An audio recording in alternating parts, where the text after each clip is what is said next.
J'invite Son Excellence Annalena Baerbock, qui vient d'être élue en tant que présidente de l'Assemblée générale pour la 80e session, à prendre la parole.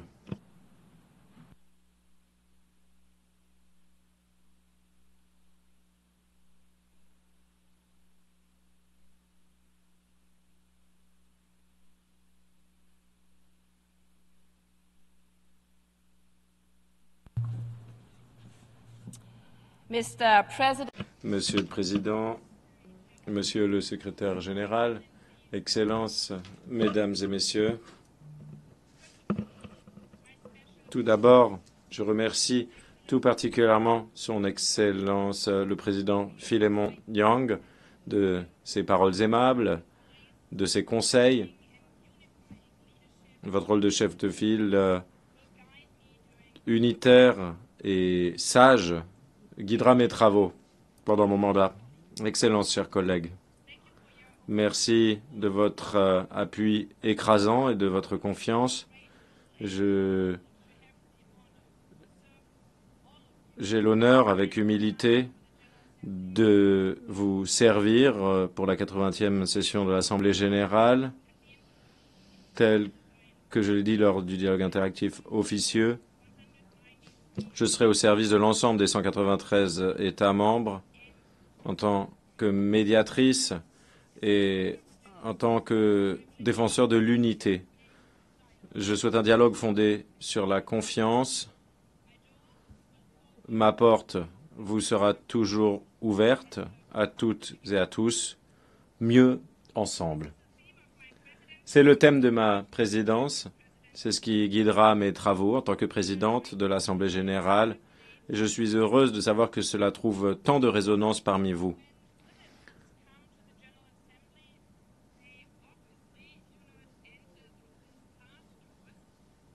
Lorsque des visiteurs viennent à l'Assemblée générale, ils ne rentrent pas par ici, par cette porte vitrée, ils passent par un couloir étroit. Et souvent, ils passent devant une citation du deuxième secrétaire général des Nations Unies, M. Hammarskjöld. Les Nations Unies n'ont pas été créées pour emmener l'humanité au paradis, mais pour préserver l'humanité de l'enfer. Et c'est un rappel puissant. Cette organisation a été créée sur les ruines de la Seconde Guerre mondiale, et pourtant, la réponse aux horreurs de la guerre relevait d'une vision commune, pas le paradis, mais une vision marquée par l'espoir, une vision fondée sur les droits humains, sur le respect du droit international, sur la coexistence pacifique et sur la coopération internationale au bénéfice de tous les peuples. Aujourd'hui, nous faisons face à une période difficile. Nous sommes sur le fil de rasoir de l'incertitude. Et en ce 80e anniversaire, nous pouvons nous rappeler que nous avons connu des périodes difficiles par le passé et il nous revient de faire face à ces défis. Nous pouvons venir de différentes régions, être d'origines différentes, nous pouvons avoir différentes visions du monde et nous pouvons même avoir des désaccords parfois. Mais lorsque nous nous rassemblons ici aux Nations Unies, nous sommes tous unis par cette vision collective et par les principes fondateurs des Nations Unies. La Charte est et restera le socle irrévocable de nos travaux. En tant que présidente de l'Assemblée générale, je serai engagée à faire respecter la Charte ainsi que les buts et principes qui y sont consacrés.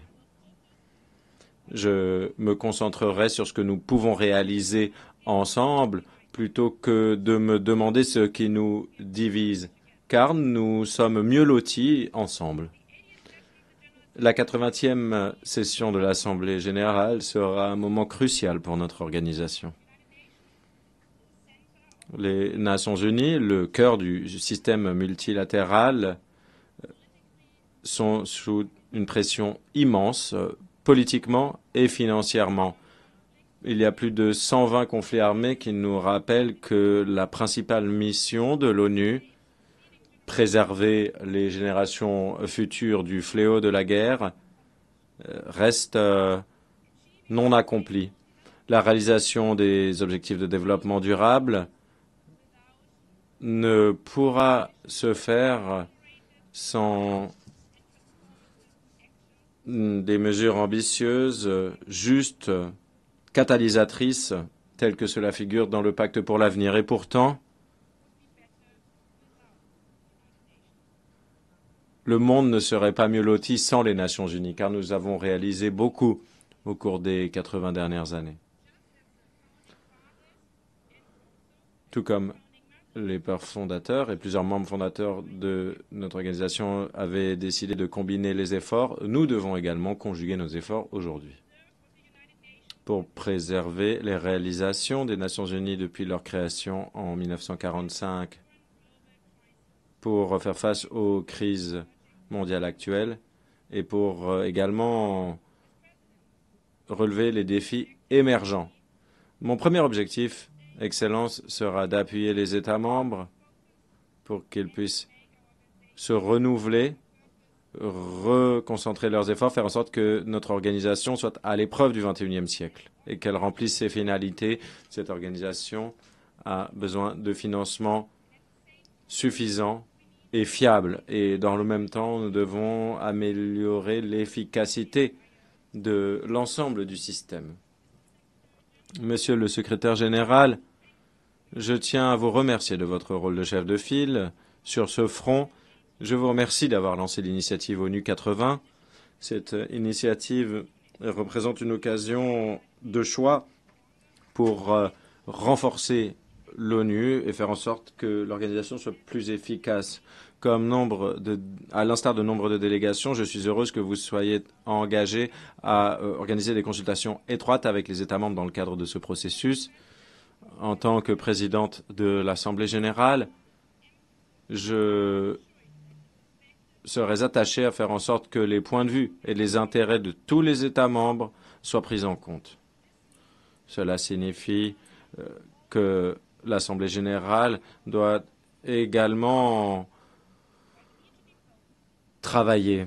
Nous devons être audacieux, nous devons être prêts à prendre des décisions difficiles. L'initiative ONU 80 ne doit pas être simplement un exercice de coupe budgétaire. Notre objectif commun, c'est d'avoir une organisation plus souple, plus robuste, plus efficace, une organisation capable d'atteindre ses objectifs centraux.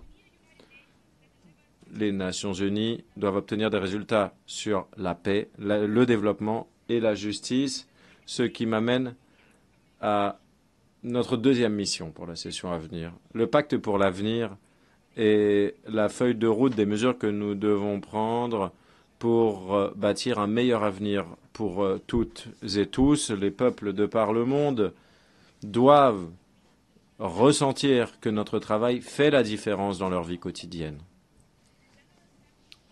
L'Assemblée générale est l'organe de délibération, d'établissement de politique majeure de l'ONU et donc nous devons utiliser son plein potentiel. Il est essentiel de renforcer davantage le rôle de l'Assemblée générale concernant la paix et la sécurité, en coopération étroite avec le Conseil de sécurité et la Commission pour la consolidation de la paix. Cependant, la paix durable ne sera jamais acquise sans développement durable.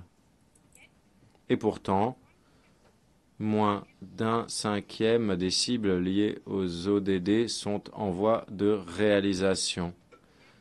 Et donc, pendant cette session, nous nous focaliserons notamment sur les progrès dans la réalisation du programme à l'horizon 2030 en coopération avec l'ECOSOC et tous les partenaires concernés. Les trois piliers de la Charte des Nations Unies, paix et sécurité, développement et droits humains, sont étroitement liés les uns aux autres. Le respect du droit international relatif aux droits humains et du droit international humanitaire sont essentiel pour que dans le monde, chaque personne puisse vivre dans la paix, la prospérité et la dignité. Mieux ensemble, c'est un sport d'équipe. Je souhaite que les Nations Unies respectent tout le monde. Je vois, pour moi, la diversité de l'Assemblée générale est notre force, car c'est ici que tous les pays se rassemblent et que toutes les nations, on voit au chapitre. Il faut intégrer les points de vue dans toute leur diversité. Tous les États membres, tous les groupes régionaux doivent être entendus. L'Assemblée générale est une enceinte véritablement inclusive.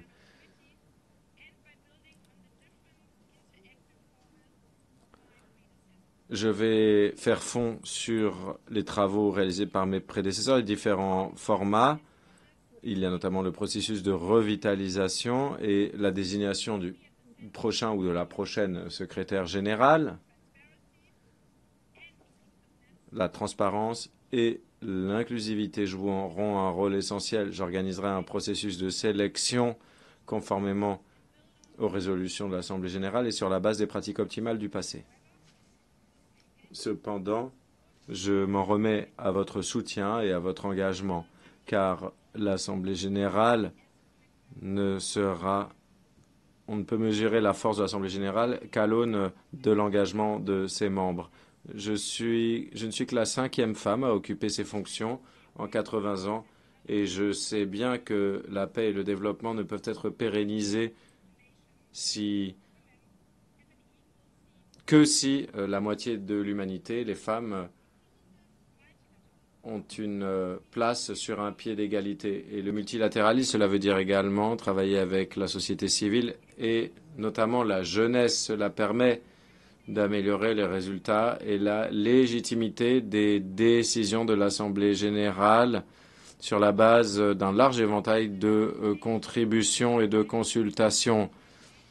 Il faut promouvoir l'éducation et une meilleure compréhension de l'ONU. Cela m'occupera également pendant mon mandat, notamment au vu de la désinformation qui marque notre époque. Il faudra faire en sorte qu'aucune voix ne soit marginalisée.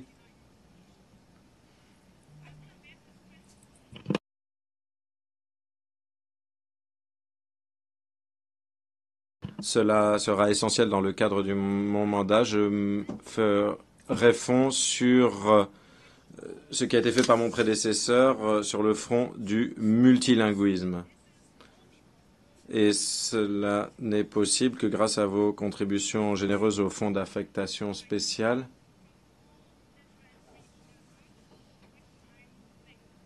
Et je salue tous les groupes régionaux qui contribuent à cette tâche. Monsieur le Président, Excellences, Mesdames et Messieurs,